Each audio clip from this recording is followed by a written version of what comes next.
at the pole and the front row for the Great American Race. Boogity, boogity, boogity! Let's go racing, boys! If you're fortunate enough to sit on the pole for the Daytona 500, it is a big, big deal. Nobody's holding back now. Oh, Nelly, hold on to him, boys.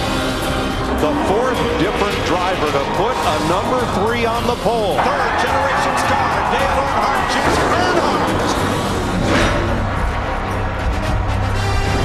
It's a new day in Daytona. After a wild night, a new way of qualifying for the Daytona 500. You'll see it live today on a cool, sunny day. 49 drivers hit the track, 43 a week from today in the Great American Race, including two-time Daytona 500 winner Matt Kenseth and the man of the moment after what he accomplished last night. Fox Sports proud to present Daytona 500 qualifying as we come to you live from Daytona International Speedway, the calm and cool of the drivers who hit speeds of 200 miles per hour and a lot more.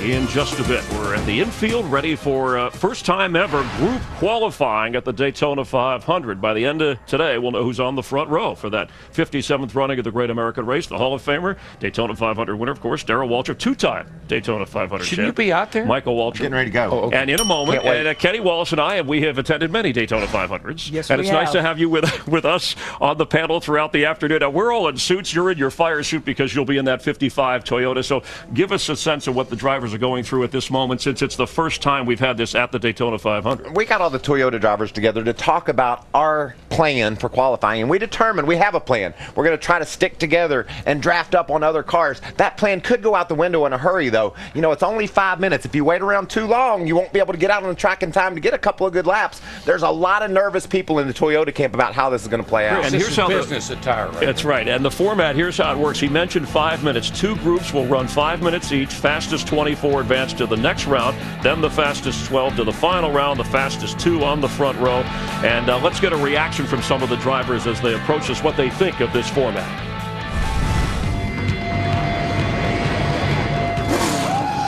Knockout qualifying was probably one of the best things. It's brought a whole new level of excitement. 3 rounds. It doesn't matter if you're good in the first round because you got to get through 2 more. You have to not just go make your laps, you got to be able to adapt to changes on the track. It's extremely intense. You know, there's a lot of strategy that goes into it. Some are going really fast trying to make their flying lap. Some of them are just trying to get back to the back to try to draft off the field again. But you got to watch the clock as well. Nobody really knows exactly what to do to try to get the pole at these places. So you're going to see a lot of guys being really aggressive. It's another opportunity to hurt a race car, to tear something up. There's very little control of your destiny. A lot of luck involved. Let's get to the punchline and let's figure out who's going to be on the pole. They're smiling now, but what would you do? Well, you saw in that interview a lot of opinions about what may or may not happen. We really don't know. But one thing we do know, you hit the nail on the head. This is a historical day. We've never qualified at Daytona like this before. So we're going to see something we've never seen before. And the drivers don't know what to expect, and we don't either. And let me put this in simple terms. You mean to tell me these drivers and teams are going to take their Daytona 500 car and they're going to go out and knock out qualifying? Don't use the word knockout. They're going to go out and try to qualify. That's what scares me. They might knock that car out. This is going to be, sounds dangerous to me. Right, and as we saw some of that actually last night. Nobody will be eliminated from the Daytona 500, but at least we'll get a sense of where guys are going. And the kickoff to Speed Weeks, the Sprint Unlimited, had a fast start and a frenzied finish with crashes in between on this same track last night. 25 drivers going 75 laps. And these are the same drivers you're going to see in the Daytona 500, their first on-track competition of 2015. And it got crazy. 20 of the 25 drivers involved in crashes, 4 cautions, all due to multi-car crashes. Martin Truex Jr. led the most laps. Tempers flared. Daytona 500 winner Matt Kenseth, a 2-timer, was the winner here and is with our Jamie Look. And a bold move and some epic driving by you earned your first Sprint Unlimited win. And you told me in Victory Lane, Matt, that anytime you win here at Daytona, it's a big deal. So what would a Daytona 500 pole mean to you? And don't forget about the luck. We had some good luck last night, too, and some good spotting. So, yeah, I mean, this qualifying, honestly, is some of the most stressful we have all year. You know, I know I've said this, but the slowest car could literally be on a pole and vice versa. So it's all about who goes when and where you're positioned and how you're catching the draft and all that. So it's stressful. You know, we've been talking about a plan for 2 days. I walked out of the trailer. I'm like, all right, what's the plan? We still don't know what it is. So, you know, everybody wants to be on the front row of the Daytona 500, but more importantly, we want to get through this thing in one piece and get racing in 150s and hopefully have a good showing on Thursday. So it sounds like a roll the dice, and hopefully a little luck is on Matt Kenseth's side. Guys. Right, thanks, Jamie and Matt. A Daytona 500 winner has never been in a Toyota. In fact, we haven't had a Toyota sit on the pole for the Daytona 500, and this is their 9th year of cup racing. So could Matt be that guy? He's certainly odds on favor after that performance last night. But what I love is what Matt said. Darrell, Kenny, we're analysts. We're supposed to sit here and tell America what's going to happen when they throw the green flag for qualifying. How are we supposed to do that? The race car drivers don't know. They've been planning for this qualifying session for a month, and they're still trying to figure out what it's going to take to be the fastest cat today. I think the one thing to keep an eye on is the clock, because we only have 5 minutes in each session, so you cannot lollygag around. You can't run down there at the end of pit road and sit there and wait. It takes a minute from the time you leave pit road to get around to the green flag. So there's got to be at least a minute left on the clock in that 5-minute clock. You need 2 laps. Well, once you take the green, you're good to go. You're going to get your lap in, but you can't mess around in these sessions. Yeah, and as a driver, if I'm you, Mikey, and I've got a big run, we've drafted a lot together. If I got a big run, do I drag the brake? Do I stay behind Matt Kenseth? What happens? Do you decide I got to pull out because I'm going to be a half a second quicker? What do? Do you follow your teammate or do you take the run? Watch for the Fords and the Chevys and the Toyotas to try to group together. That's the only thing I know for sure. Each manufacturer will be loyal to each other, at least in the beginning. And Denny Hamlin, some drivers relying on what they experienced at Talladega when they did this restrictor plate, but he said that was a fiasco, chaos, and I don't know what to expect today, kind of what you're echoing. We didn't expect last night. Drivers started out like, okay, well, it's a little testy. There's a few tempers. We're bumping each other. And then by the end of the night, it was good old Joey Logano and our defending NASCAR champ in the 4 car there, Kevin Harvick, a little brush at the end when neither one of them were going to win it, and you saw what happened afterwards and they got out. This was Valentine's Day. No kiss cam on those two. They just got close to discuss things. Some things never change. Joey's just telling Kevin, I was trying to help you. And Kevin said, I don't need your kind of help. You ran me right into the wall. But that was the case. Joey had a really fast car. Kevin's car was all dinged up. Joey was giving him a push, and he pushed him right into the wall. The best quote of the night was from Jamie McMurray. When Biffle said, well, McMurray's car was a little loose in front of me. And McMurray said, they're always loose when the rear wheels are jacked up off the ground. That was the best quote of the night for me. And Darrell, one thing I noticed is they keep picking on Logano year after year. But every year, Joey Logano gets an inch taller. Pretty soon these drivers are going to meet their match. He's going to be looking down on them. Well, you know what he does? He used to run from them. Now he runs to them. Exactly. And I love Twitter. Logano tweeted, sucks that the 4 got in the fence. That was not part of the plan, was trying to push to the front. Harvick tweeted, sucks that the 22 drove us straight into the fence into the end. Well, a lot of sucks on Valentine's Day. Well, for a great night of racing. Took the words right out of my mouth. For a beautiful day. You used to suck up at this track. Where's the love? I got up in the morning. I felt good. I don't know what happened. Well, we know who wears the fire suit on this panel, and they actually joked about that at the awards banquet. It was nice that Harvick and Logano and their families could joke about that. All right, today setting the front row for the running of the Daytona 500. We're going to get to this unique qualifying in a moment, but coming up on this show, we sat down and chatted with Brian France, NASCAR CEO and chairman, about a number of things. Brad Keselowski will join us from down on the track. He'll be rolling out in the first group. He always has an interesting view of the things. And behind the scenes, the way Fox treats Media Day, where we talk to all the drivers, you'll get a closer look, get to know them a little bit better on how we do it and how we set you up for the entire season. We're glad you're watching NASCAR on Fox.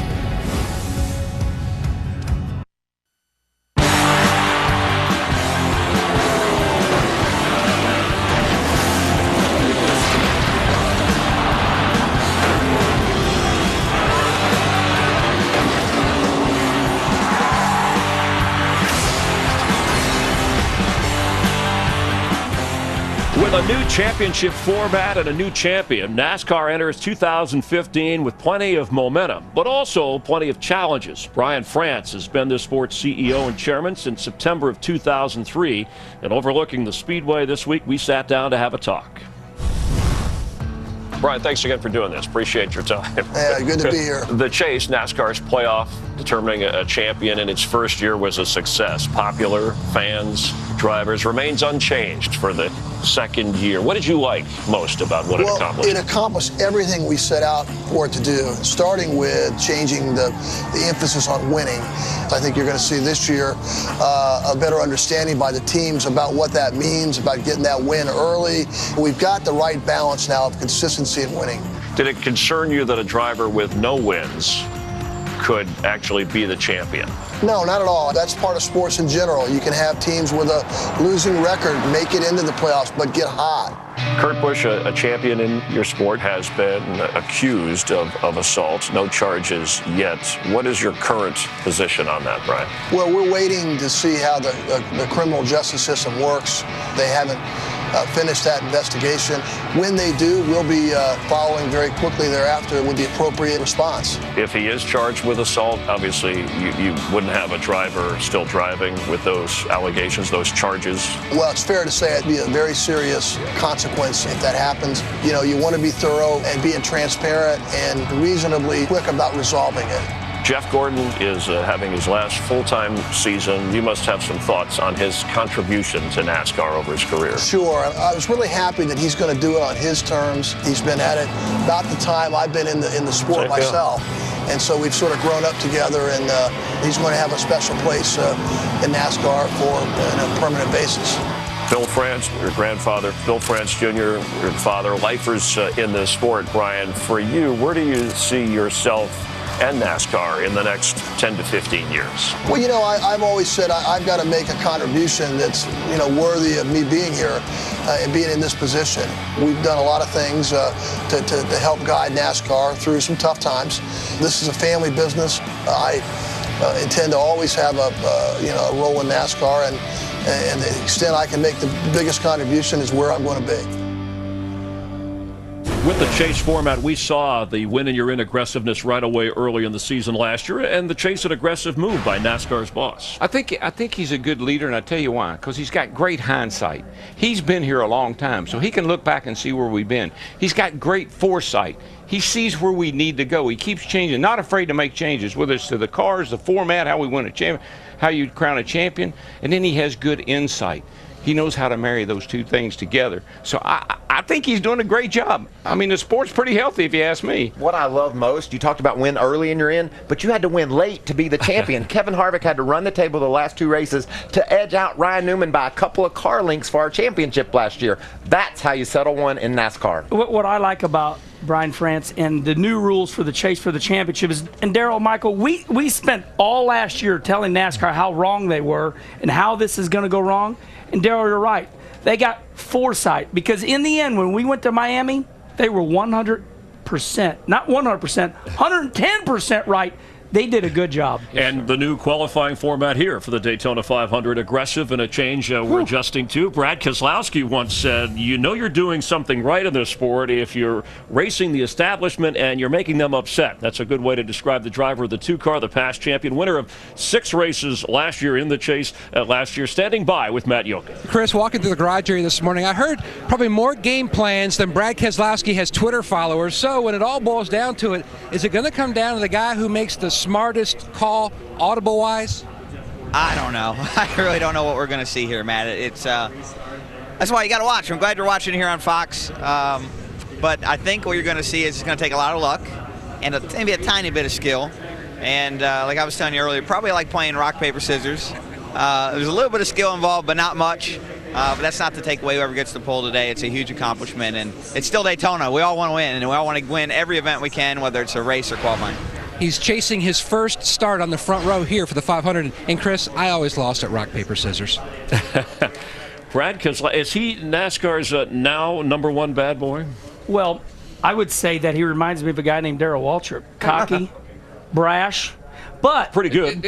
But he's a champion and he's a winner. So yes, I would nickname him Jaws by Darrell Waltrip. Reminds me of you. He's pretty opinionated, like some guys have been. Yeah. And successful. Hey, by the way, why is today a big day for Carl Edwards, obviously in his 19 Toyota with Joe Gibbs Racing? No points. And in the history of the world, Joe Gibbs would bring cars down here when single-car runs could get on the pole and definitely qualify for the race. But there's so many unknowns, Chris. We've talked about it. And Carl doesn't have any points, no safety net to fall back on. He's a nervous man. All right, so That's it's a great point, Michael. Knockout qualifying in a sense, and we're going to knock you guys out. Daryl, you're going to head up to the booth. Not literally. Again? Just figuratively. And you're going to head to the track, and Kenny and I are going to stay here to get you ready. You're telling me that I knocked out a 3-time champion now? now? Come on, a man. major I upset. love you. Man. Anything can happen at the Daytona 500. Long shots can have great success. All right. Thanks for coming by. Good luck out there. We'll see you up in the booth. Nice business there, bro. We're glad you're watching. It's Pole Day, Daytona 500 live from Daytona Beach. NASCAR on Fox continues in a moment. Aerial coverage provided by Goodyear. Everything they learn making tires for the grueling demands of NASCAR inspires what rolls into yours. Goodyear, the official tire of NASCAR. As we get you ready, there is the son of defending NASCAR champ, Kevin Harvick. That's Keelan. Looks like he has a Dale Earnhardt Jr. model car. He's excited for the first time ever Daytona 500 group qualifying. We're going to see how it unfolds here on a cool sunny day. So let's take you trackside for opening ceremonies. Ladies and gentlemen, at this time we ask that you please rise and remove your hats as the Daytona Beach Fire Department Honor Guard presents our nation's colors. Please remain standing as Motor Racing Outreach Chaplain Monty Self offers our invocation. Heavenly Father, we thank you for this beautiful day. Father, we thank you for the privilege of living in a country that, Lord, allows us to do and congregate here and enjoy these events. Father, we thank you for all the staff and the sponsors who have worked so hard and provided for today's and this week's events. Father, we ask now that you bless, Lord, all the teams, all the drivers, the fans, Lord, all the safety personnel and the officials, Lord, safety, Lord, as today's qualifying commences. Father, we thank you for all the many blessings you give us and pray that all we do here today would honor you. Amen. Here to perform our national anthem, please welcome Port Orange, Florida native Shayna Harper. Oh, say, can you see by the dawn's early light what so proudly we hailed at the twilight's last gleaming, whose broad stripes and bright stars through the perilous flight o'er the ramparts we watched were so gallantly streaming, and the rockets' red glare, the bombs bursting in air, gave proof through the night that our flag was still there. Oh, say does that star-spangled banner yet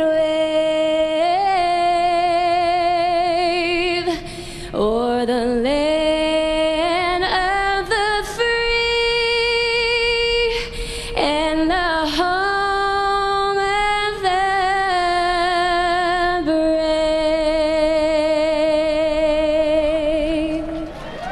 Let's hear it for Shayna Harper and her performance of it. All 49 drivers out for our national anthem. The first group getting ready to roll in just a moment. We should see speeds of 200 miles per hour putting somebody on the pole for the Daytona 500. Welcome back to Daytona Beach, Florida. We don't have a grid walk today, but we have something I think you're going to enjoy even more. It's an exclusive behind-the-scenes tour of the Fox NASCAR hangar chute. Good to see you. And fire the camera. And go.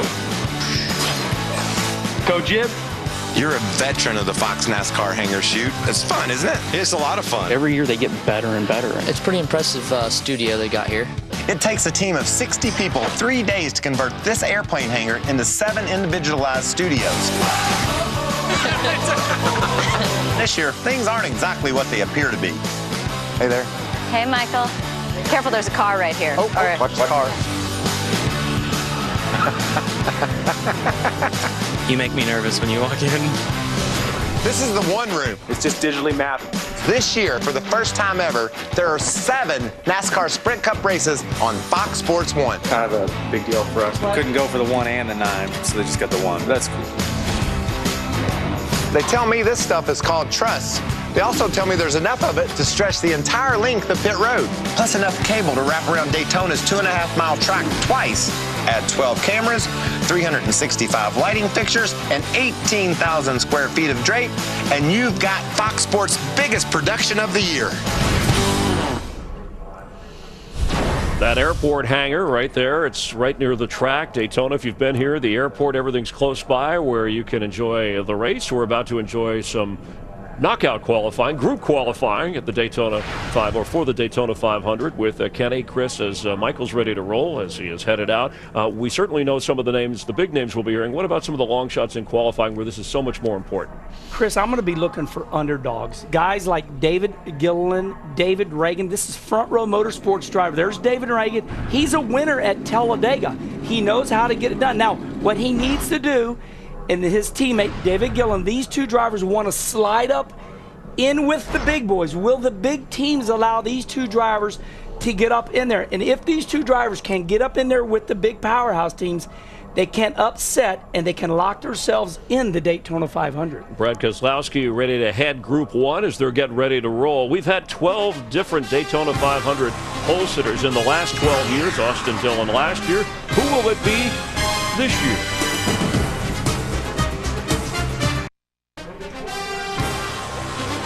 Michael Waltrip getting ready, a 2-time Daytona 500 winner. In this group qualifying, his first experience in this area. A week from today, we will crown the Daytona 500 champion, 57th running of the Great American Race. Let's welcome in the guys who will take you through that and through today's unique qualifying. It's Darrell Waltrip, Larry McReynolds, and Mike Joy. Mike? Thank you, Chris. We have seen knockout group qualifying in NASCAR at every racetrack, at every race, except the Daytona 500. So 2 things I think we do know. 1, the fastest car here probably will not win the pole. And 2, when they wave the green flag and start the clock for the first session, or for any session, nobody's going to want to go out first, Larry. Why not? Yeah, unlike when we used to just have single car qualifying where it was all about the speed of your race car, the way this group qualifying works, if you can take that car that doesn't quite have the speed and you can nestle in line with a bunch of fast race cars, your speed is going to equal their speed. So therefore, you're going to look like you've got a really fast race car. It's going to be all about timing. The most important guy on the team, aside from my driver today, could be that spotter. Yes. He's going to be like air traffic control. As Darrell pointed out in the Hollywood Hotel, your biggest competition might be that 5-minute clock. Darrell, it seems the one driver who will have the best advantage is the driver leading one group who can see another group in front of him and suck up in that draft. But how do you get in that position? Yeah, it's the darndest thing I've ever seen. I talked to a bunch of these guys this morning, and you won't believe all the different strategies they have. The one common denominator, though, is teams, manufacturers working together. Whether it's the Chevy, Ford, or Toyota teams, they all agree that they're going to try to work with each other in their manufacturing group. So that's the one common denominator. The other thing is everything's on the table, and we don't know what's going to happen, just like you are. I have no idea what's going to happen. We're getting ready to find out. Cars getting ready to roll. You heard earlier, Carl Edwards has no points. That's because his team is brand new. Jamie Little with Carl Edwards. Well, Carl Edwards finds himself in a precarious situation. He's not locked in. You have to race your way in or, well, just qualify on good time today. So what is it like being in this position? It's been a while for you. Yeah, it's a little crazy, really. We've got a new team, new sponsor with Eris, and we're hoping that everything goes really well. And we got a good man watching over us today. We lost Wayman Adcock yesterday. He's a great guy and great family, and we're all thinking of him. And hopefully we can have a good run for him and a good run for this team. We do not want to be in that position to miss the race or have a big problem because of something in the 150. So a lot of pressure today. After his performance last night, so far so good. He finished third. Thanks, Jamie. Everybody wants to crowd in to get in position, to get in the right lane. It's like a toll booth at the end of pit road. Nobody wanted to be first. Everybody wants to be in that second group. They're running over each other down there, trying to get into the group they want to. I mean, that was the darndest thing I've already seen something I've ever seen before. These guys wrecking each other on pit road trying to get out to qualify. Looked like Black Friday at the mall. And everybody trying to be first. Yep. Now, it looks like Kevin Harvick in that 4-car, our reigning champion, he is going to be the lead driver pulling this line along. What we've seen, it's hard to be the quickest driver when you're pulling the pack along. Now, let's explain the time that is being shown here in the upper right. That is the time to the end of the session. And when the session ends, for your lap to count, you must have begun your lap before the session ends. You can go on and complete it, but you're only allowed to go past the session-ending flag one time. Yeah, I mean, that was the mad rush right there. The clock's ticking. And I mean, it's ticking, and it's ticking fast, because you're not going to get a lot of laps in 5 minutes. Half the cars are on track right now, Group 1A. The other half will go out in Group 1B, and the fastest 24 overall will advance. Look right there at that number 44, trying to move up and trying to catch that second group. Reed Sorensen could really be in a great spot there. He is in a great spot, Mike. He's got pushers behind him. He's got the draft of all these cars here in front of him. This guy right here could be the man on this run. And Reed Sorensen has no points, has no chance to make the 500 except on speed or race his way in on Thursday. He's on that gotta go list. It's going to be interesting to see, Mike Larry, just what that car's doing, if it's got enough speed to get the effects of the draft, the benefit of the draft. Another car in a great spot is Austin Dillon, last year's pole sitter. He's leading the third group of cars around. And as we saw Sorensen go by, he has some right rear fender damage. That fender sticking out beyond the rear wheel is going to act like a parachute and slow him down. I think that happened on pit road, Mike. I think when they're fighting to get out, I think that happened to him down on pit road. Now, Joey Logano in that 22 car, he has went to the top of the pylon right now with less than 2 minutes to go in this group session right here. In that second pack, they're trying to get past Reed Sorensen, whose car looks a bit wounded from contact. Yeah, he's got the whole right rear quarter panel sticking out there, and that's got to be killing the speed of that car.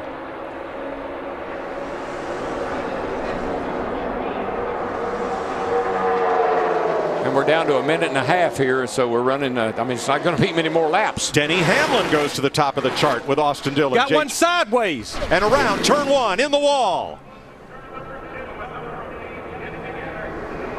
And that is Reed Sorensen. I think it was that quarter panel and the damage he had to the rear of that car that probably caused that accident. Clint Boyer had been trying to get past Sorensen, to no avail. And this group had really started getting dicey. You could start to see it as they were coming off turn 4 down the front straightaway. I just wonder, Larry, if that flapping right rear quarter panel maybe cut his right rear tire down, and that's what created this problem. Bobby Labonte driving for Frank Stoddard, past series champion. He's involved, and the red flag will stop the clock in this session. This is the fear that these guys all had with this kind of qualifying, that there would be some cars that would get torn up by guys trying to make moves that they shouldn't really be making, but they're desperate to make them. Boyer had been trying to pass Sorensen because that fender, it's all damaged now, but it was billowing out in the wind, slowing his car down. But wow. When they came out on track, because of all the jostling for position on pit road, somebody got into Reed Sorensen.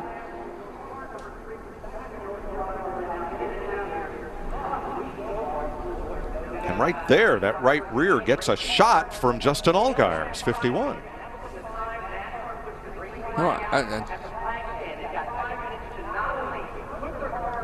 Oh my gosh. Something, the car turned before it got to the corner. I'm not sure if, I don't know. I have to look at it again.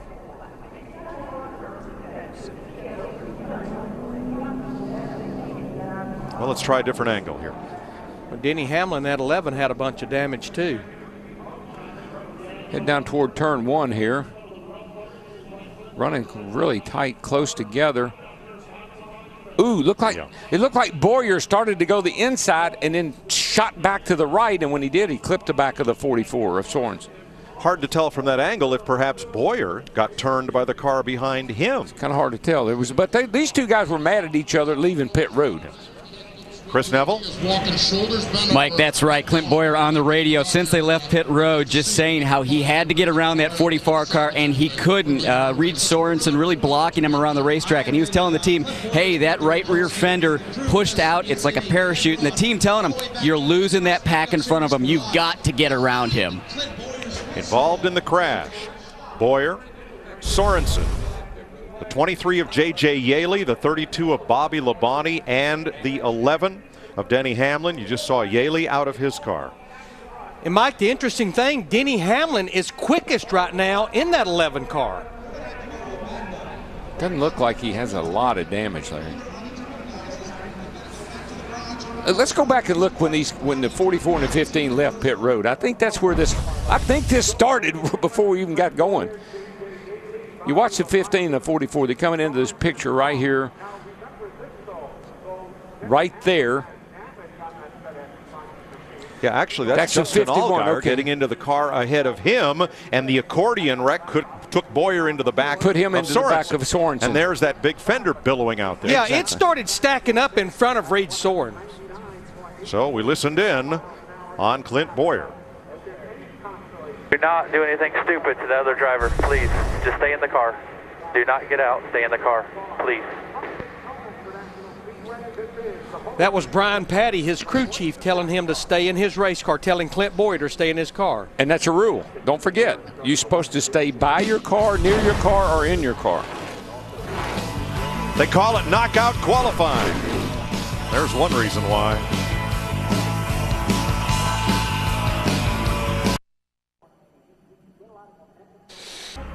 Two red flags in last night's Sprint Unlimited, and now we have one here in round 1A of Daytona 500 qualifying. The clock stopped, frozen at 1 minute 22 seconds to go in this session.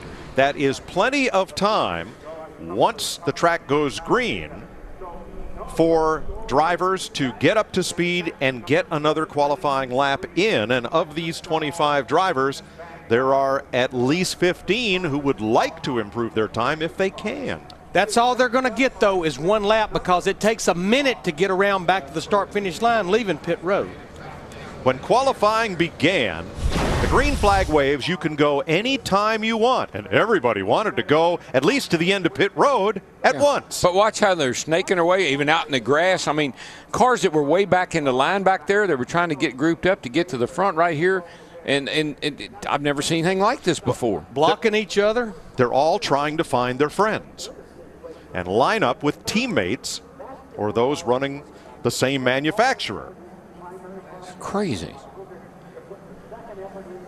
So they come off pit road and begin to get up to speed.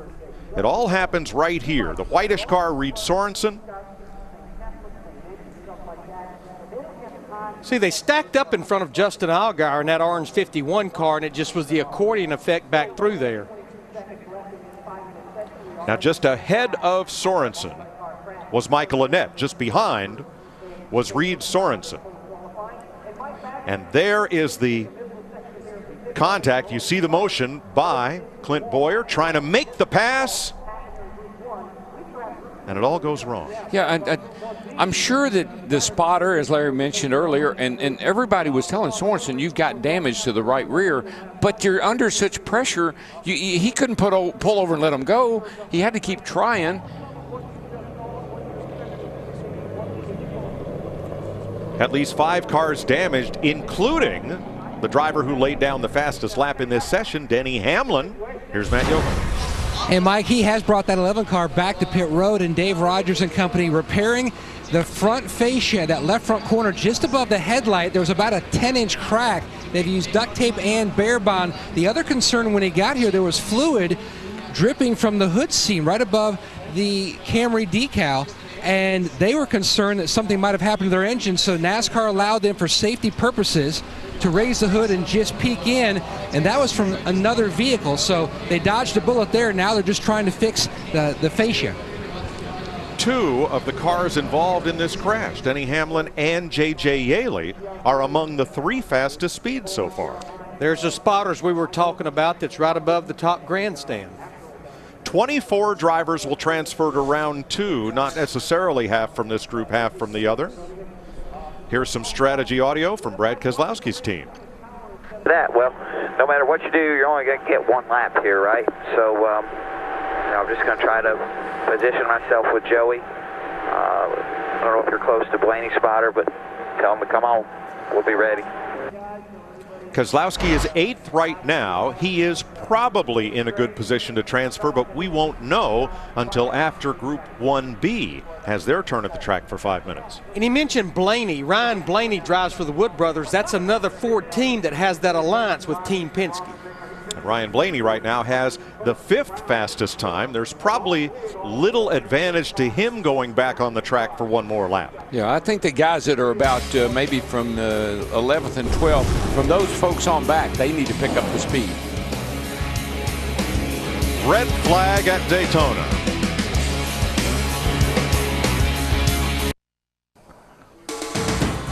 Driver's position toward the end of pit road. There are those Ford drivers all lined up in a group. The Stewart-Haas Chevrolet's a little further up to Jamie Little. And Clint Boyer has been checked and released. He's okay, but you're behind the 44. What do you see and what are you thinking? Well, first of all, I was behind the 44. He come flying around, come up on the apron, jumps in front of me, then runs over the 51, stacks us all up, and I run into him. It's idiotic to be out here doing this anyway. There's no sense in being able to trying to put on some cute show for whatever the hell this is. Then you got a guy out there in desperation doing this crap like this. I mean, it's just, there's no reason to be out here. These guys have spent 6 months working on these cars, busting their ass on these cars to go out there and have some guy out of desperation do that crap. But it ain't his fault. It's not. It's NASCAR's fault for putting us out here in the middle of this crap for nothing. There's absolutely, we used to come down here and worry about who's going to sit on the front row in the pole for the biggest race of the year. Now all we do is come down here and worry about how a starting park like this out of desperation is going to knock us out of the Daytona 500. We've been in meetings for 45 minutes just trying to figure out what in the hell everybody's going to do just so we can make the race. It's stupid. There's no sense in doing this. Very frustrated driver. He will go to a backup for Thursday's dual races. Guys. Thanks, Jamie. Knockout qualifying was introduced last year to put drama and excitement into the qualifying procedure. It works in Formula One. It works well in other facets of the sport. It's been quite successful in NASCAR, perhaps with the possible exception of Daytona and Talladega, the 2 super speedways with the restrictor plates, where frustrations are evident. Now, what Boyer was referring to as start and park drivers was a generalization of cars like Michael Annett and J.J. Yaley and even Carl Edwards, because these are teams that don't have enough points to be able to get into the race on a provisional. They're either going to have to race their way in or time their way in, and desperate drivers sometimes do desperate things. And frustrated drivers sometimes say things that, you know, they would probably regret later on. But you can't blame Clint. I mean, he's very upset. That's the second car he wrecked. He wrecked one last night here in the Unlimited. He got a wreck today. And so, Matt, what do you got going on down there? Well, catching up with the man who's fastest at this juncture, Denny Hamlin, is currently first on the board. And slight cosmetic damage to your car. You dodged a huge bullet. Describe so far this early session. Mayhem.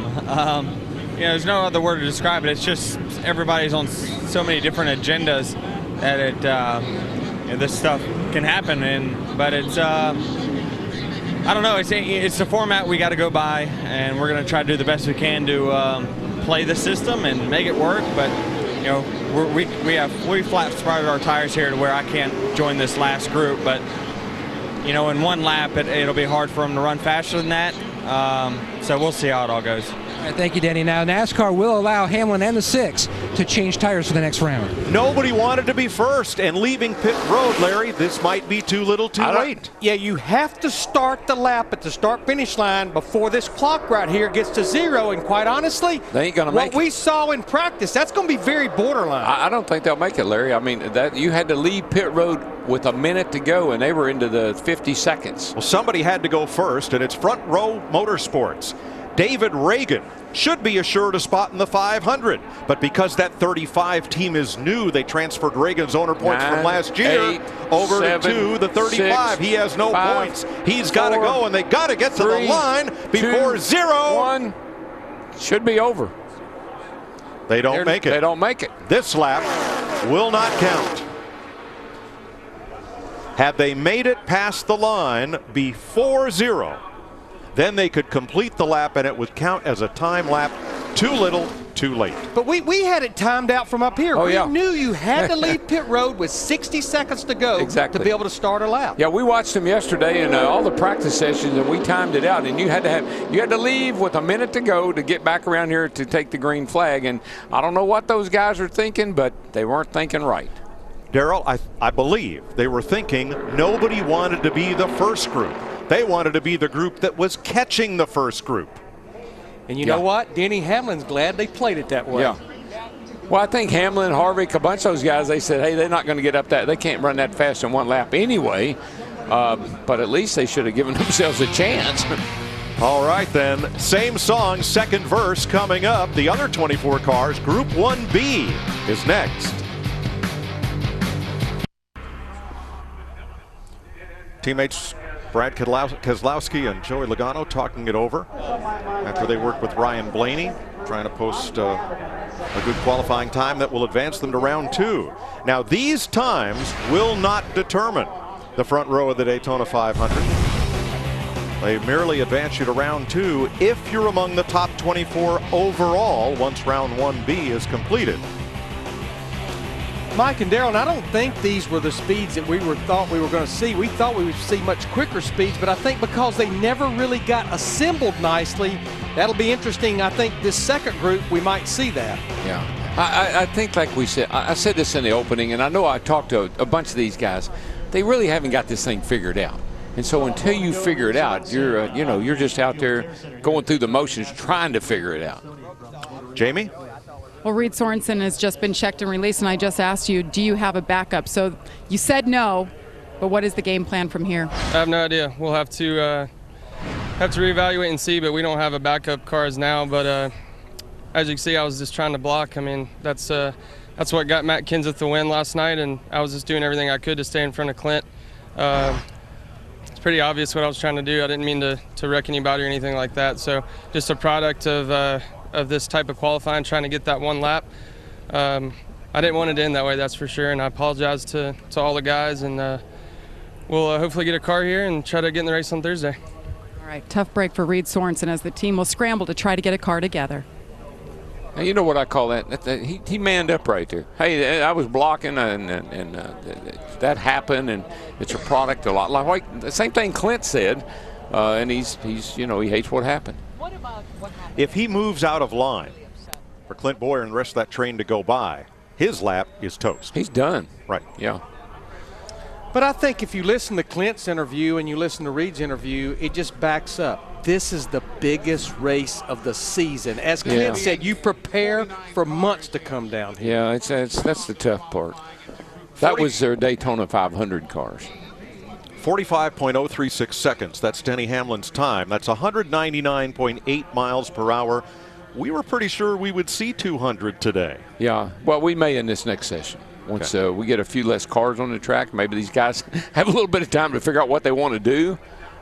I'm thinking back to past dual races like we'll have on Thursday. Nobody gets knocked out of the Daytona 500 today. That's when we'll set the field. Usually if the first race is the Wreckfest, the second one may run caution-free. Is that kind of thinking going to apply here? I think it could. I think it probably could. Matt, you got Brad down there? Debbie, we have caught up with Brad Keselowski. Saw that the Team Penske and Wood Brothers conference just ended. So what did you learn in your session? I don't know if we really learned anything. We're just kind of going over what we could have done differently, and I don't know if there really was anything.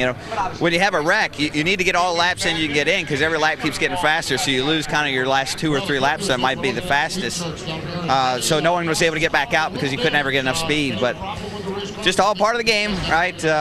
We did a good job controlling what we could control, and we're all 3 cars are close to making it to the next round, but I wouldn't put any guarantees on it. All right, thanks, Brad. Thank you. Yeah, Logano is most at risk of those three. He is 10th. And remember, they'll take the top 24 overall combined time from both sessions 1A and B. One other thing we need to point out, Bobby Labonte, who was involved in that crash, one of our past champions, he was 7th quickest when that round ended. Michael Waltrip getting ready to go, two-time Daytona 500 winner. And you see how close we are to 200 miles an hour. Had the caution not come out and those cars been allowed to complete a second lap under green, we likely would have broken through 200 miles per hour. Yeah, I think so. We will. Let's see if we see the same chaos that we saw when that first group backed out and tried to leave pit road. Just watch. I mean, already pit road is blocked. There's cars everywhere. You're looking for your buddy. It's just this little odd. And maybe to answer the question, how are they lined up on pit road? They're lined up by a draw. A blind draw. Now, the cars that were in Group 1A, we're going to leave them on the pylon on the right side because all of their times count. You will see drivers from Group 1B filtering up into some of those positions as they post times quicker than those that have already been recorded. I believe this group is going to have a little different approach. I think they're going to weight this clock down right here to maybe to time it where they only run 2 laps. We saw that at Talladega last year. Well, there's a lot of Chevrolets in this group, and there's the Hendrick cars, the Childress cars, quite a few Chevrolets in this group. Maybe they're going to work together as manufacturers. I think Brad Keselowski hit it right on the head. Since nobody in Group 1A got to run a full 2 laps, they never reached maximum speed. All the times in this group could be quicker than in the first group. Creep up there, so we're trying to go here. If they're trying to be the entire be ready here. Roll 20 starting to roll. Be ready. Other Don't worry cars about going yet. We're not going to lose them. and 47. If they're trying to run 2 laps, We got to help her. 42 is definitely with us. They better If get all going. Take off, we'll be good. But nobody wants to be first. It's going to be the entire pack once we roll here. I think somewhere around the 3-minute mark is 2:45 to 3 will get them 2 laps. But nobody wants to go, and I don't understand this strategy. I really don't get it. Darryl, what they're trying to do, they want to get that fast lap, and they don't want to give another group an opportunity by running a 3rd lap. We saw it at Talladega. Yeah, it's just sitting here. I don't even know if they're going to get out for 2 laps or not. And the first group will be at a disadvantage because there will be no one for them to catch up to in the draft. I'm with you, Larry. I think in the next 10 seconds, if you're not headed out there, it's going to be tough to get 2 laps in. I think if they leave somewhere around 2:40, because remember, we're talking about a minute to get up to speed, and then the laps are somewhere around 45 seconds. Plenty of room. And it's on. Of course, that's what I mean. Once they go, they all go. Start rolling. 2 of them outside. Start rolling. Leave a gap still, though. Plenty of room. We got helpers. Yeah. That's a land rush right there. I don't get it. Now you see about half the cars have taken off in one group. Now as they form up and come to speed, who will have the advantage? Ryan Newman out first. A.J. Allmendinger with him. I mean, I like the gaps. There's some good gaps here. Those first 6 cars kind of run into their own, and then you got 2 or 3 stragglers back there, but then there's a really good group back there. So, you know, they're spaced out to where you can get a little help from the draft from the cars in front of you.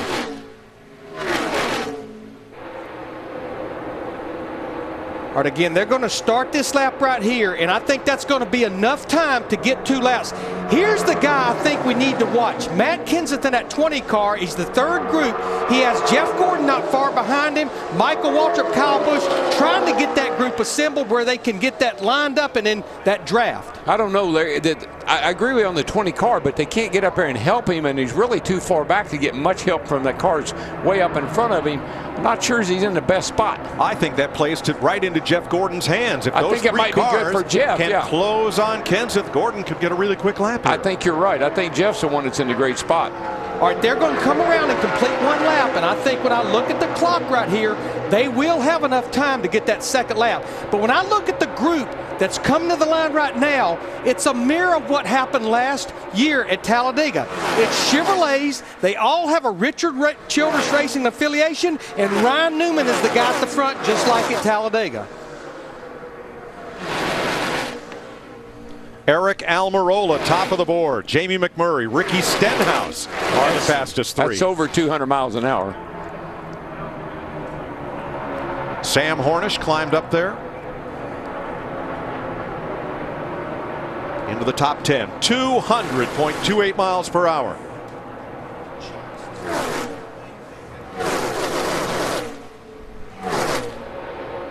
I really thought that second group back there may have something, but they're having to pass cars that's running on the bottom, and I think that's going to hurt them. Yeah, the spacing was just not exactly right, Larry, from to take advantage of the draft in front of them. Let's see what this lap gets. This might get some speed. And for all that, Jeff Gordon 26 on the first lap. He moves up to 15th. Carl Edwards third behind Almirola and Stenhouse. And we're out of time if red and black's out. But this lap will count. It will count. They're allowed to come under the red and black flag one time, and this will be to complete that second lap. This is when you're going to see some speed. I think we're going to see some fast laps right here. But Matt Kentz has gotten a nice draft down the back straightaway with help. I think that's going to be the group in the catbird seat because they have fast cars lined up right now coming off turn 4. As long as they don't move around too much. Matt Kenseth, Sprint Unlimited winner. Last night brings Michael Waltrip across the line, and Waltrip jumps to 6th. Kenseth is 10th. Dale Earnhardt Jr. up to 8th.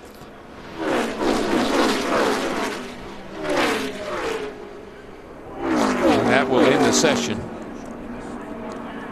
And to our point, we felt this group would be quicker.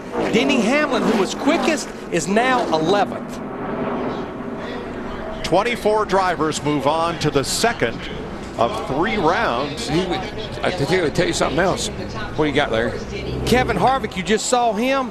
He got bumped all the way back to 29th. And he was the fastest of the 4 Stewart-Haas cars. They are all right in a row, but none will advance. Mission accomplished for Carl Edwards. He moves on to round 2.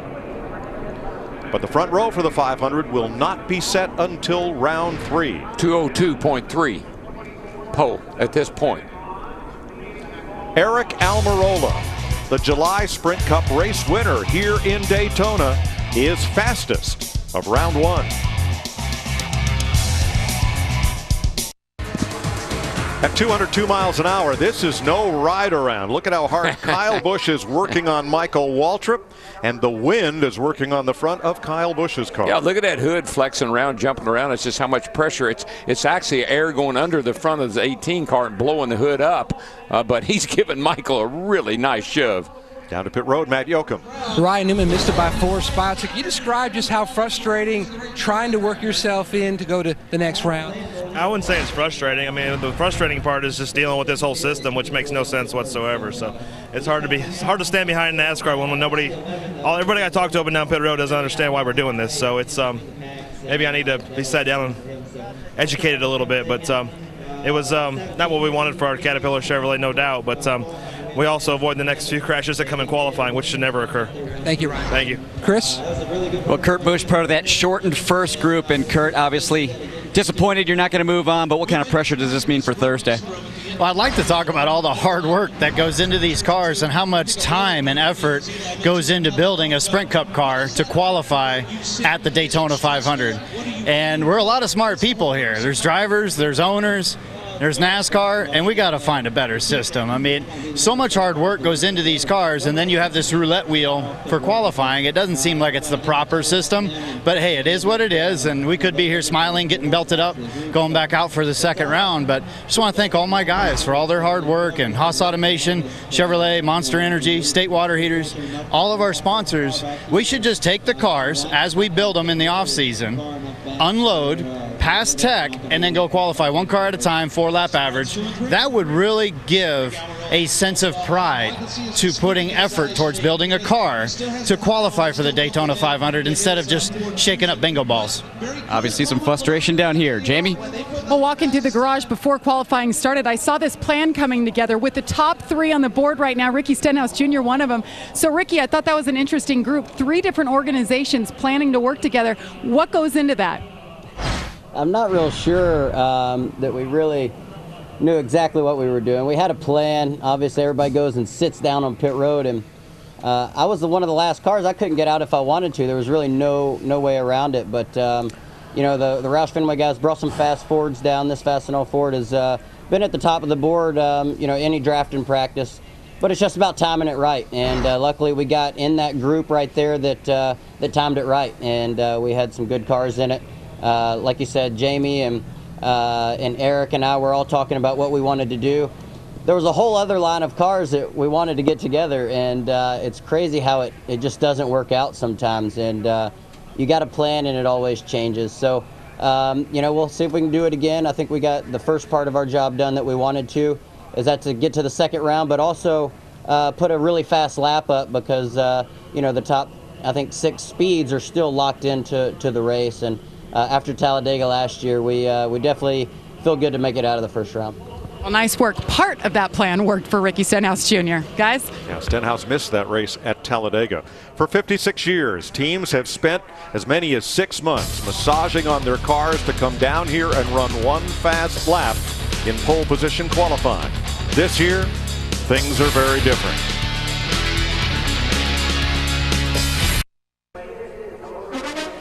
Today, we set the front row for the 57th running of the Great American Race, the Daytona 500, only on Fox next Sunday, noon Eastern Time. 2015 season begins with its biggest race.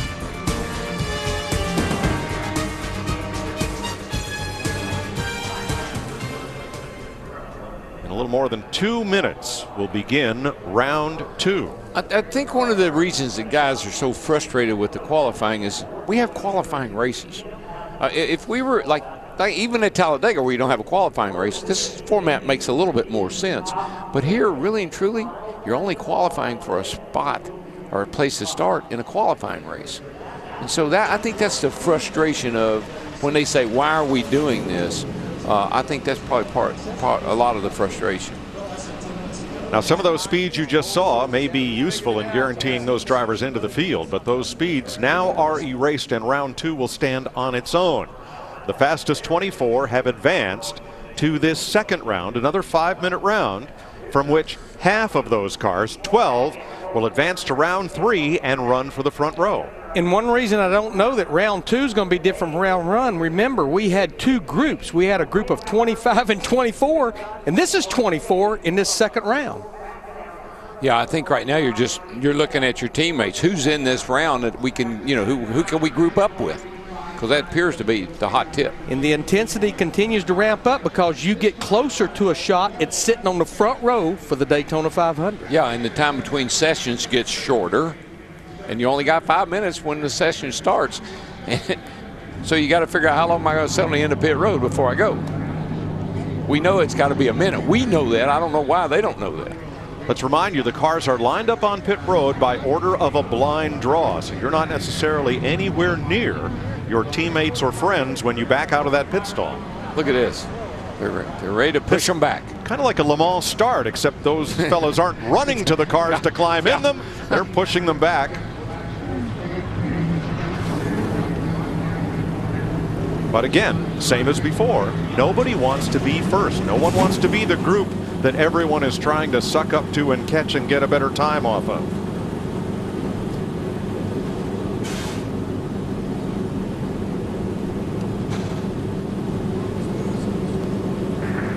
The green flag will wave from the flag stand, and NASCAR will announce to the teams. Green for round 2, 5 minutes. It's on. We'll be shy one driver in this second round that did advance, Bobby Labonte, who was involved in that crash. He was one of the fastest 24. All right. Here we go. Spotters on the roof in radio contact with their teams and drivers. J.J. Yaley's another one that will not go out that did advance to round 2. 48 and 5 are just sitting back here. I guess they're not going to help us. So. I see the 3 Penske cars. I see the 2, the 22, and the 21 look like they're grouped up. Keep an eye on the clock right here. I would say we're going to see the same thing again, probably somewhere around 2:45 to 3. There's a ramp. And all that gesturing up on the spotter stand looks like the floor of the stock exchange. Yeah. Everybody trying to enter a bid and trying to get someone's attention. Get them to go together. I've never seen anyone looking for a good parking place to start qualifying. Hamlin pulls up there and he backs up into a spot where he feels he's good to go. I think that second group a while ago, they maybe now know they might have went a little early because I don't think they wanted to get that third lap in. I think they were really just wanting to get 2 laps. Look at this. Let me jockey around here. You're going the wrong way, dude. We're supposed to be trying to see how fast you can go forward. That's Ty Dillon finding his older brother Austin. Behind the 78. And you say they're trying to pull behind Martin Truex Jr. in their 78, another Chevrolet driver that has that technical alliance with Richard Childress Racing. The way he ran last night, I'd want to get behind him too. All right. I think we'll see that clock go a little lower this time before they leave pit road. You know what I see coming? A great big clock on your dashboard. and you hit the button and it starts to run down. Eric Almirola, top of the chart, weaving his way into position. Ricky Stenhouse going to come right up with Almirola. 2 Fords together midway of pit road. There goes the 3. I mean, the 21's an alliance, so I call those the 3 Penske cars. First car's leading pit road. And it's on. And we're off. I don't know what we're off to, but we're off. Oh, 1 car did not roll, and that's Michael Waltrip. How about pull it out, keep it running. Clutch problems. Stuck underneath the floor mat. All right, so the 3 Fords in front, 2 from Penske, 1 from the Wood brothers. Then a long gap to Greg Biffle, Trevor Bayne, and Sam Hornish. And then a couple of shorter gaps that could prove useful to the cars behind. If you have enough time to, some of these groups need time to get caught up and grouped up. Just don't know how much time they got to do that. This front group might not be bad, though. Yeah, but that second group with Greg Biffle in that 16 car, but Darrell, you're right. I like this group right here that's led once again by Matt Kenseth in that 20 car. Yeah, that's a good spacing. You got to look at the spacing, and you got to remember that the draft is effective. Oh, you got to be within a couple hundred yards of the car in front of you to get a good pull. Ricky Stenhouse came out behind 4 cars with a big gap at the line. He is catching them in the backstretch. There's Stenhouse at the tail end of that group. He's got a strong pull from those cars in front of him, and he should have a really good lap. And we saw in practice the Ford drivers in the draft. They laid down some fast speeds. We've seen Fords run fast speeds here all weekend. They've been pretty good. Biffle's been one of the better ones, and certainly we know that Stenhouse has. Keselowski 46.54. Here's that second group. It is Stenhouse 45.91. Now Dale Earnhardt Jr., now Denny Hamlin, now Jeff Gordon top of the board. And they just started a second lap, so when you look there with a minute to go, they will get another lap after this one. 12 to transfer. Stenhouse got bumped all the way down to the 12th spot. Yeah, what about there's Gordon first and his teammate Jimmy Johnson third? And they go around Michael Waltrip. Catching Michael, could that help that group, Darrell? It could, but it's moved them up the track, took them off the bottom of the track. It may help them. I think what's going to help them is the cars are passing going by right here. Wow, here comes Biffle. He's got a full head of steam as he brings his group to the line. Gordon still fastest. Jimmy Johnson to the top. Boy, look at that speed, guys. That's a 44.57. That's got to be getting up close to 203 and change. 201 and change. Those 3 cars, Jimmy Johnson, Denny Hamlin, Jamie McMurray, were in the right group, and they are the fastest of the 12 that will move on. Whoa, this to round 3. Edgy, ooh. All right, what you're seeing, these drivers are trying to slow down. They don't want this group to be able to run quicker than what they did that last lap. Man. Coming to the line. Here comes Kenseth drafting off Michael Waltrip. And he slots in 7th. And Jimmy Johnson saw what was going on, and he backed out and got out of the way in that 48 car. Wow. They were going into the 3rd and 4th turn there. I wasn't sure they were all going to come out.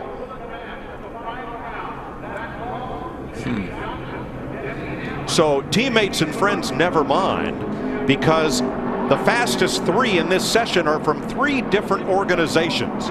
Hendrick Motorsports, Joe Gibbs Racing, and Chip Ganassi Racing. 2 Chevys and a Toyota in the top 3, led by Jimmy Johnson. Man, I held my breath when they were going down the back into turn. Watch this, Mike. I mean, they get down here and there's cars everywhere and they're slowing down, they're speeding up. Here comes look at that, right through the middle. Yeah, that like to have been big there. That was, oh, so close. Matt Kenseth leading that group. Good thing they had plenty of room, but Keselowski trying to get down and out of the way. I mean, that was over 10 miles per hour differential. That was weird. The 12 drivers that advance include all 4 Hendrick Motorsports entries, all 4 from Joe Gibbs Racing, along with Martin Truex, Ty and Austin Dillon, and Jamie McMurray.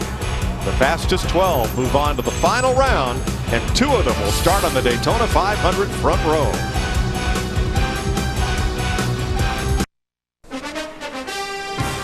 Carl Edwards, who came in here with a brand new race team and thus no car owner points to fall back on, had to have speed or raceability on Thursday to make the 500.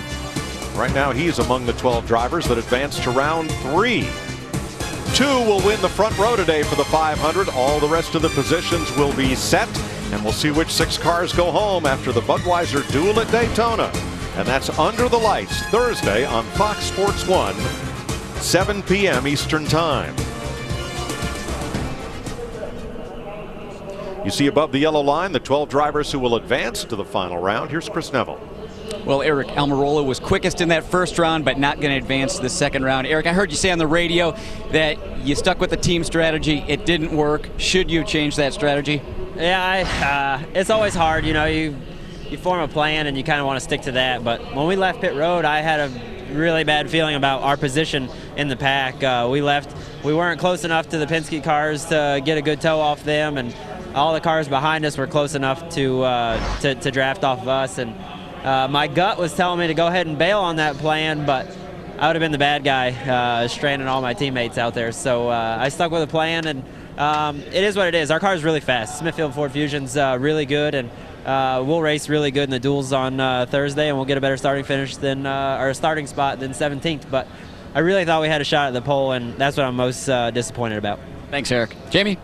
And Ricky Stenhouse Jr., 18th on the board right now. You're feeling pretty good about being locked in. So how does that change your mindset for the duels on Thursday? Yeah, we'll have to see, what they come up with on who's locked in. We think we ran a good enough time that we would be in on our speed from the first round. But we want to keep this fast and all forward as pretty as we can. Throughout those duels. Obviously we want to get the best starting position that we can, which is, winning a duel. And, so that would be our plan. But if things get hairy, we want to make sure that we have this car for the 500. So, I think our first session went according to plan. The second one, not so much. We obviously needed to be that last group, but it's tough to wait. And so all us Fords went and, went to go see what we could run, and it just wasn't quick enough. But it's not a bad day. It was a lot more stressful last night thinking about it after the shootout, what we were going to do after the Unlimited. But it was a lot better after the first session. No Fords advancing to the third round. Now let's go over to Matt. And Jamie, Team Penske and the Wood Brothers 19th through 21st, unable to assemble your group at the right time. What happened, Joey? Plan didn't work. We tried, going out there and trying to pull them all out there and trying to make something happen. We just didn't get far enough back in enough time to be able to draft off another pack, and we just didn't have enough speed when we came back to try to draft off a pack, and just none of it worked. So we learned what not to do on this one, and we got a whole nother qualifying race. So this doesn't really, sets us where we set the qualifying race. So we got some more time to work on our Shell Penzo Ford and get out there and get racing and have a little better starting spot for the 500. All right, thank you, Joe. Thank you. Mike? The Fords all qualified together, 14th through 21st as one group. Today's aerial coverage is provided by Goodyear. Everything they learn making tires for the grueling demands of NASCAR inspires what rolls into yours. Goodyear, official tire of NASCAR. thinking about round 3. Dale Earnhardt Jr. and team. So what I'm worried about is getting up there, TJ, and everybody staying behind me. You know, not even pulling all the way up there. Yeah, that's fine. Some of them will, though. Yeah, that's fine, though. As long as I don't want you sitting at a dead stop down there, you know, way down there. I might back at him. That's all. Just not move. All right. Yeah. You know, Mike, Hendricks, Gibbs, and Childress, those are the powerhouse teams that are all in the top 12. But what Dale Earnhardt Jr. is talking about, and see a lot of damage on the Truex 78, Jr. yeah. Is Dale Earnhardt Jr. is all the way down toward the end of pit road is the reason he was concerned about that. Track is open for the final round. The fastest 2 drivers in this round will start on the front row in next Sunday's Daytona 500.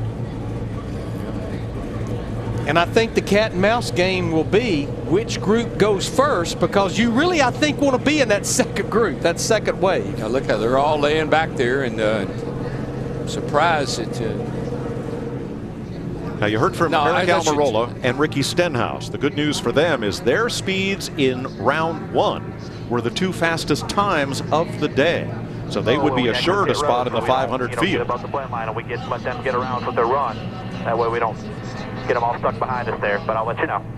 Michael Waltrip, your thoughts on these first 2 rounds? It's just, it might be frustrating for the drivers, but I'm going to tell you what, the show is amazing. To be out there in the middle of all that and feel the draft, I had a great run. My spotter, Brett Griffin, told me to move up. Kyle was coming. That was the right call. It pushed us to the start-finish line, and we got in a really good time for our car.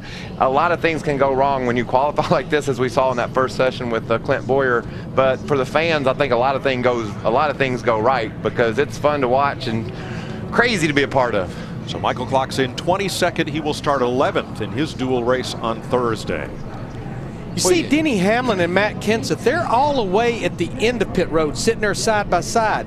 Their Toyota teammates from Joe Gibbs Racing, Carl Edwards and Kyle Busch, they're all the way down toward the latter part. There they are way back there. So this is going to be interesting. You see, now we're almost down to 3 minutes. See, I think, Larry, in this session, it's almost like every man for himself. Look, you work your plan, we'll work ours. Apparently, the 11 and 20, they're going to work together. And the 18 and the 19, maybe they plan on working together or with somebody else back there. Jamie, how about the damage on Martin Truex's car? Well, I just talked to his crew chief, Cole Pern, and he said that damage on the right side happened on his fastest lap. So he said, imagine how much quicker we even could have gone. But I said, are you worried about this last round? He said, it's not shaped perfectly. We should be okay, and she's going to look pretty in victory lane. All right. Meanwhile, in the trading pit up atop the spotter stand, deals being made and plans being made. But remember, in round 2, the 3 fastest cars were from 3 different teams and 2 different manufacturers. Yeah. Let's keep an eye on this right here. We're already halfway through round 3. This group definitely looking at only 1 to 2 laps. I think 1 lap. I think just what we saw in that last session, you get 1 fast lap. You don't want somebody sucking up on you and helping them. This is like watching. Creeping, but don't go. I mean, they're creeping. They're just trying to get other guys to go. Do not go. Go whatever it's back there. So about Hamilton being on the front row, I didn't know who the other guy was. It's an old Western movie. Gunfighters, itchy trigger fingers. Who will be first? We're going to go if nobody else goes to 1 minute. I'm sure a whole bunch of other guys will too, but there's 2 minutes left right now. Those are all the Hendrick radios. All right, it's 2 minutes. If it gets down to 1:45, absolutely 1 lap. I think that's the plan, Larry. You don't want to help the other guys. So you go as your group, you get grouped up, you go as a group, and you hope you don't help the other guys. In a minute, we can't really check up, so they're creeping again. Couple up, one's creeping, he's not moving. Jimmy ahead of you, 135. You got to leave at the end. You got to be on the roll at 1 minute, and we're down to 1.5 minutes. 130, 127. He's got to get a lap in I'm here. sending you if nobody else goes. Just wait for them. If they don't go, just hold, man. Just hold. Just hold. 20 seconds. If I'm a driver or crew chief, I'm saying go. Let's get a lap in. Truex. Martin Truex is on the throttle. Listen, it's like everything. All it takes is 1. Once one rolls, they all roll. We saw this happen in the NASCAR Camping World Truck Series at Michigan last year. If they don't get going, they won't make it. It's going to be real borderline for this back. If you're not up to speed or pretty good, it's going to be borderline. But Darrell, what I see 9 drivers that's pretty lined up back there. If they can if they can get a lap started, they're going to be in great shape. I tell you, the guy, I mean, Truex jumped out there. He's out there all by himself, way up here. You see him going down the back right now. But the drivers in the back must cross the start-finish line before that clock gets to 0. Let me tell you, or their lap will not count. And that's going to be close. We're at 23, 22, 20. That's going to be close for some of them to make it. Being the rabbit, Martin Truex may have the right strategy. We're down to 14, 13, 12, 11, 10. 9, it's going to be close 8, at the back. 7, 6, 5, 4, 3, 2. Time's expired. They made it. So this will be the money lap. This will count. Well, I think if you watch that group right there, led by Casey Kane in the 5, that's probably where the pole sitter for the Daytona 500 is going to come from. That group's in the catbird seat because they got 3 cars in front of them, and they're coming up on the back of them pretty quick. That group should put down the fast lap. As long as they don't start slicing and dicing through 3 and 4. I think they got it. I think they know they're in the best spot right now. Just stay right there, draft up on the cars in front of you, and you're going to have a pretty quick time here, I would say. Just look how quick they're pulling up on those 3 drivers in front of them. But and it's really it's almost perfect. It's almost perfect the way they timed that out. Those guys did. Good job. Truex now, Earnhardt, Kane, Hamlin, Gordon Johnson. How about that? Jeff Gordon will 48-24, baby. Love it, love it, love it. Awesome job, buddy. That is unbelievable. Man, that's awesome. That's so cool, guys. In the offseason, Jeff Gordon announced this will be his final season. He was emphatic last week, saying this will be his final Daytona Speed Weeks. And he'll start the 500 from the pole. How about that? You can't make this stuff up, guys. I'm just telling you, you really can't. Jeff Gordon, Jimmy Johnson, the front row for the 500. Jeff Gordon in his final Daytona 500 will sit on the pole for the 2nd time in his career. He has won the Great American Race 3 times. He'll try for a 4th in his swan song season. Chris Neville is down there with him. And Chris, that's 23 consecutive seasons with the pole, and you start 2015 off fantastic. What's it like to get the pole in your last run at the Daytona 500? Well, you know, the team at Hendrick Motorsports always puts so much effort into these restrictor plate races, and I mean every race, but you know, so much pride in the engine shop and the bodies and the engineering that goes into these cars. And you know, this year with this qualifying format, the driver finally gets to play a role. So with a fast race car and, you know, a lot of coordination between the spotter, Alan, you know, and myself and our teammates, that was pretty nerve-wracking. I didn't think we were going to wait that long. I really wanted to go sooner than that. But that just feels very gratifying, you know, just as a total team effort to be able to pull that off, to have a 1-2 for Hendrick Motorsports on the front row. And whew, that feels good. That's awesome. You know, this is one of the most gratifying polls here at Daytona that I've ever had. I mean, not just because, you know, my final Daytona 500, but because that, you know, you got to try to plan it out and you got to try to, you know, play that chess match, and we played it really, really well. I went to go off pit road pretty hard. I knew I had Jimmy behind me, and I saw the 20 and the 11 check it up, and I said, no, I want to be behind them. And it worked out perfect. I thought Jimmy was going to get it, and right there, you know, on that last lap, I got a little bit of a surge and sucked up to those guys. I thought, this might be enough, and you know you wanted to be in the back, and that's part of the waiting game. And Talladega bit us here at won the pole for the Daytona 500. Awesome job to my team, everybody back at Hendrick Motorsports. Rick Hendrick, hey, buddy, this is pretty awesome to be able to pull this off today. We'll go celebrate. Congratulations, guys. Woo! Jamie? A lot of drama over the last 2 hours, and it all came down to the final seconds. Jimmy Johnson on the front row. What was that last lap like for you? I was kind of torn because if we stayed on pit road and didn't roll off, I think we had pole based on the way the rules are written. So I'm sitting there thinking, sure, guys, let the clock run out. I'll sit here on pit lane and wait it out. It's no problem. And then once we got rolling, I wasn't sure what would happen if the 78 crossed or you know, maybe 4 or 5 crossed and we didn't. So then I'm like, man, I hope I get there on time.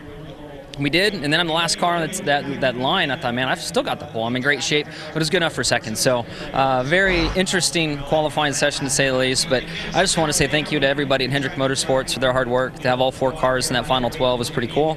Obviously, the front row is very special. Big thank you to Chevrolet, and then my awesome sponsor, Lowe's. Jimmy Johnson, a 2-time Daytona 500 winner. He will start on the front row. Chris? And Jamie, for Hendrick Motorsports, the 4th time they sweep the front row for the Daytona 500. Jeff Gordon, his 78th career pole.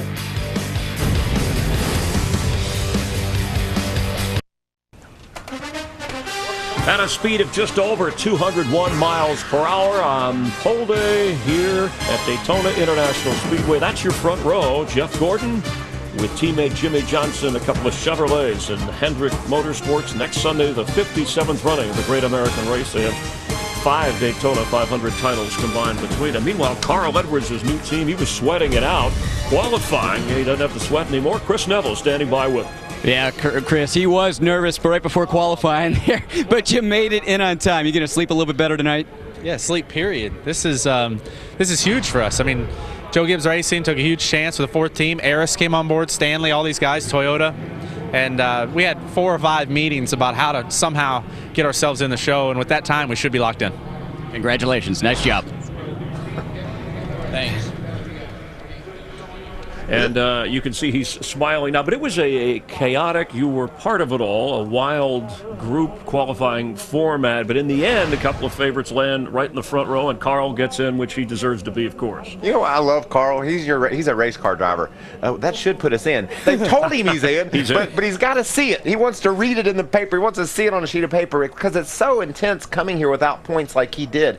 The session, you're right, Chris, it is chaotic. The drivers have a lot to do with if you're able to make the race or not, or if you get cut off and get crashed. Whatever goes into it, the driver's hand has a lot. His driver's hands play a lot into it. Well, you said on the pre-race show, or at least before we began this, hey, your Daytona 500 cars are here. That spells danger. We saw it right away. Chris, we've seen it right away, you know, with Clint Boyer getting knocked out. But I must say about this new qualifying format, we call it knockout qualifying. Mikey, it's all in the eye of the beholder.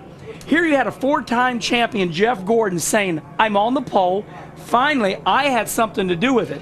And then you had Clint Boyer over here and a lot of other great drivers saying, I don't like this. So, you know, if you end up good, you love it. If it goes bad, you hate it. But how crazy is it? They say go, and everybody and nobody goes. Yeah, that's a little bit different. That's not in your DNA. Let's head back up to Darrell, Larry, and Mike. Set the grid. Of course, the Budweiser Duel Thursday on Fox Sports 1, the rest of the field. But, Mike, we at least know who that front row is going to be next Sunday. And that'll be Jeff Gordon and Jimmy Johnson.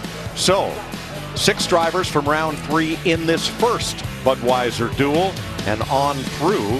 So there'll be 25 cars to start.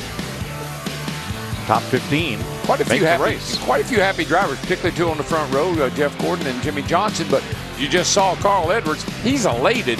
So this worked out very well for some, and others, well, they're going to have some conversations about what happened today. See, Clint Boyer in that 15 car, row 11, he'll be in a backup car when practice gets started on Wednesday. So that's the lineup for duel race number 1. The top 15 finishers advance to the 500. Duel 2 with outside 500 pole sitter Jimmy Johnson and Matt Kenseth starting on the front row. And again, the top 15 finishers transfer to the 500. Look at Ty Dillon up there. He's going to start on row 2 in that second Budweiser Duel. I'm sure the Ford guys are a little disappointed. I know that Ricky Stenhouse particularly, I mean, he led practice there with a 2:02 lap to end up in the 5th row. Probably a little disappointed with that, but it just didn't work out for the Ford guys. But he'll be guaranteed in on speed to the 500, along with Eric Almirola, Carl Edwards, and Jamie McMurray. Everybody else going to have to race their way in, and we'll have it live for you on Thursday. Chris? All right, thanks, Mike. And guys, Michael Waltrip, what about the duel? And based on what we've seen today, who needs what and how they play it? This is the Daytona 500. It's the greatest race in the world, and there's going to be some guys with some real desperation when they crank their engines on Thursday. You thought you saw some moves today that were a little hectic? Wait till Thursday when you know you have to race your way in. You've had qualifying. You know you don't have a fast enough speed. You don't have a provisional to get in if you're some of the drivers. You better race your way in on Thursday. And what about last year it seemed like it was split with one having a lot more wrecks than the other? What do they learn from each other in these? Chris, I can give you my experience. My dear friend Michael Waltrip, it's just a coincidence I'm sitting up here next to you, Michael. Michael gave me the opportunity to drive his car. I made the Daytona 500 in his gold 00 car coming off of turn 4 to the checkered flag. Now, I can tell you one thing. The drivers that are not locked in, they will not sleep every night. My gut was tore out. I told my wife I don't want to go eat. Leave me by myself in my motorhome. I'll watch the ceiling fan go round and round till Thursday. A few days of nerves until that Budweiser duel Thursday on Fox Sports 1. Different reasons that Jeff Gordon, in his so long season at his last Daytona 500, is smiling, sitting on the pole for next Sunday. More in a moment. 43-year-old Jeff Gordon signing his name in on another Daytona 500 pole, the second in his career. He's only the 5th driver in the history of qualifying for the Great American Race to surpass 200 miles per hour. His teammates sitting on the front row with him. Coming up tonight on Fox, Mulaney, the season finale, The Simpsons, Brooklyn Nine-Nine, Family Guy, and Bob's Burgers. Whew. On Fox Sports 1, Thursday, Budweiser duel. The pre-race starts at 5 o'clock, the race starting at 7, and that's when we'll set the rest of the field and the order. We saw Jeff Gordon be patient today to get the pole. If you're going to make the Daytona 500, it's only a 150-mile race. There's no time for patience. You got to go. Next Sunday right here on Fox, the pre-race show at noon Eastern, 9 Pacific, with the 57th running of the Great American Race. And to make this race, you got to go through the Twin 150s on Thursday, and the way to do it, no mistakes on pit road. You cannot wreck out early. You must come off at turn 4 and see the checkered flag. And I know we got a couple of big names starting up front, guys who are the champions who've won the Daytona 500, and Jeff Gordon and Jimmy Johnson. Remember when Trevor Bayne, 125 to 1 the long shot, won the Daytona 500. So anything can happen. It'll be a week of fun. The Budweiser duel Thursday on FS1. For Kenny Wallace, Michael Waltrip, the entire gang, I'm Chris Spires. Thanks for being a part of NASCAR on Fox. Have a great week. Stay warm. We'll see you next weekend right here.